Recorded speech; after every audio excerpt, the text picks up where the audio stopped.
देखिए, इसका कोई हार्ड एंड फास्ट रूल नहीं होता, लेकिन फिर भी बाय एंड लार्ज क्या होगा, आपने अगर किसी वामपंथी को पहचानना है, तो सबसे पहला रूल क्या होता है, वो आपके ऊपर कोई ना कोई लेबल लगाएगा। लेबल क्या हो सकता है कि आप संघी हैं, आप सवर्ण हैं, आप एलिटिस्ट हैं। तो जो एलिटिज्म है ना, इस तरह के 8-10 लेबल्स हैं जो सबसे पहले वो आप पे लगाएगा। दूसरा कि वो आपके उद्देश्य आपको बताएगा, जिसे कहते हैं ना इम्प्यूटिंग द मोटिव, कि तुम अगर ऐसा कर रहे हो तो तुम्हारा मोटिव ये है। और बाय एंड लार्ज वो बाइनरीज में खेलेगा। जैसे अगर वेस्ट में देखते हैं तो गोरे और काले का, अगर गोरा है फिर तो उसे फंसाएगा ही कि तुम क्योंकि एडवांटेजियस पोजीशन पे हो, तुम अपने प्रिविलेजेस को यूज कर रहे हो। और हमारे देश में अगर आप सवर्ण हैं तो आप सॉफ्ट टारगेट है, बोलेगा तुम क्योंकि जातिवादी हो इसलिए तुम ये कर रहे हो। लालू प्रसाद चुभता है।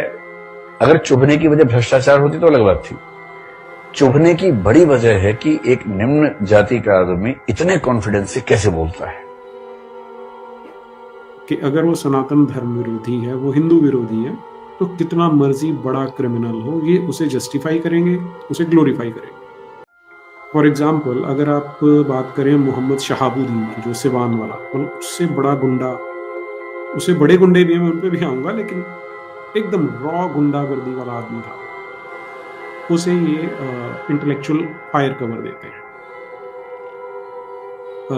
मुख्तार अंसारी, उसे इंटेलेक्चुअल कवर देते हैं। और इनका बाप लालू प्रसाद यादव, इतना घटिया आदमी, कन्विक्टेड क्रिमिनल, और ऐसा क्रिमिनल जिसने लगभग 20 वर्ष के लिए पूरे बिहार को सत्यानाश करके एक सिख स्टेट बना दिया, ये उसे भी फेवर करते हैं, उसे भी ऐसा बताते हैं कि जैसे मानो वो कोई बहुत अच्छा व्यक्ति है। और उसका कंट्रीब्यूशन रेल में जो हुआ वो तो अलग है, लेकिन लालू प्रसाद का बहुत बड़ा कंट्रीब्यूशन ये है कि बिहार में जो पिछड़ी जनता थी, उस जनता में स्वाभिमान पैदा करने में वो असीम योगदान है।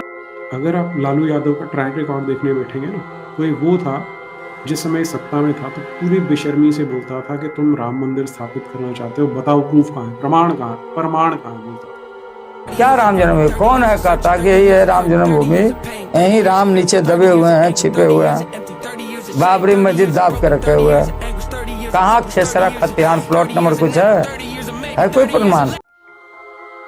जिस समय गोधरा में राम सेवकों को मार दिया गया था, उस समय सबसे बड़ा जो इसने व्हाइट वॉश करने की कोशिश की थी, इसने कमीशन बिठाया था और इसने अनाउंस किया था कि जो आग लगी थी वो बोगी के अंदर से लगी थी। आज हम जानते हैं कि कन्विक्शन हो चुकी है सुप्रीम कोर्ट से, लेकिन उस समय ये इस राक्षस ने बोला था कि वो आग अंदर से लगी थी। तो इतने गिरे हुए स्तर के होते हैं ये कामी वामी इस्लामी, याद रखिए।